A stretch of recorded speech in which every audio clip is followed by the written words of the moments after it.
আপনি কি জানেন বিদ্যুৎ কিভাবে তৈরি হয়? বিদ্যুৎ এই পৃথিবীতে এমন একটা জিনিস যার উপর মানব সভ্যতা সম্পূর্ণরূপে নির্ভরশীল। কিন্তু আপনি কি কখনো ভেবে দেখেছেন কিভাবে কয়লা থেকে বিদ্যুৎ উৎপন্ন হয় এবং তারপর কিভাবে বিশাল তারের মাধ্যমে তা আমাদের ঘরে পৌঁছিয়ে দেওয়া হয়? বিদ্যুৎ উৎপাদনে সবচেয়ে বেশি ব্যবহৃত জিনিস হলো কয়লা।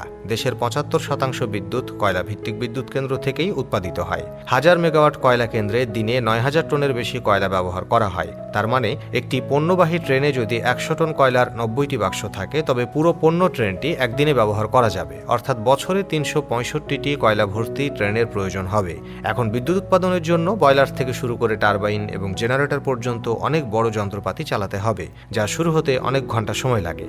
এ অবস্থায় কয়লাভিত্তিক বিদ্যুৎ কেন্দ্র ২৪ ঘন্টা চালু থাকলেই সস্তায় বিদ্যুৎ উৎপাদন করা সম্ভব।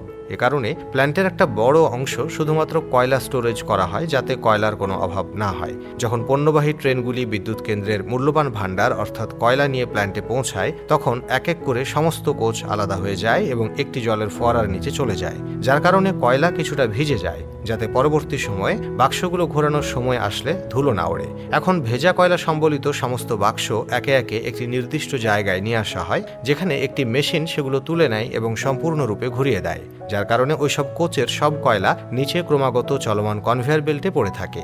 এখন এই কয়লা আবার কনভেয়ার বেল্টের সাহায্যে, যা ছোট ও মোটা পাথরের আকারে, একে অপরের সাথে আটকে থাকা কয়লাগুলোকে গুঁড়ো করে দেয়। এরপরে কালো পাউডারটি কনভেয়ার বেল্টের মাধ্যমে বিশাল বয়লারে পাঠানো হয়, যেখানে এই কয়লাটি অবিলম্বে আগুন ধরে যায়। এখন সম্পূর্ণ কয়লা পোড়ানোর পরে ভারী ছাই নিচে পড়ে আর হালকা ছাই উপরে উঠে যায়। এই ছাইকে ফ্লাই অ্যাশ বলা হয় এবং এটি একটি চিমনির মাধ্যমে ফিল্টার করে পরিবেশে ছেড়ে দেওয়া হয়। এখন কয়লা পোড়ানোর ফলে সৃষ্ট আগুন বয়লারের মধ্য দিয়ে গিয়ে ওই এলাকায় পৌঁছায়, যেখানে অনেকগুলো পানির টিউব পানি ভর্তি রয়েছে। ওই সমস্ত টিউবগুলি জলকে গরম করে আর বাষ্পে পরিণত করে, আর এই বাষ্প সুপারহিট হয়ে যায়। তখন পাইপের অংশ খুলে যায়, যার কারণে বাষ্প একই পাইপের মধ্য দিয়ে আবারও ভ্রমণ করে, আর আমরা বাষ্পের সাহায্যে বিদ্যুৎ কেন্দ্রের সেই অংশে পৌঁছেছি যা ছাড়া বিদ্যুৎ উৎপাদন করা অসম্ভব।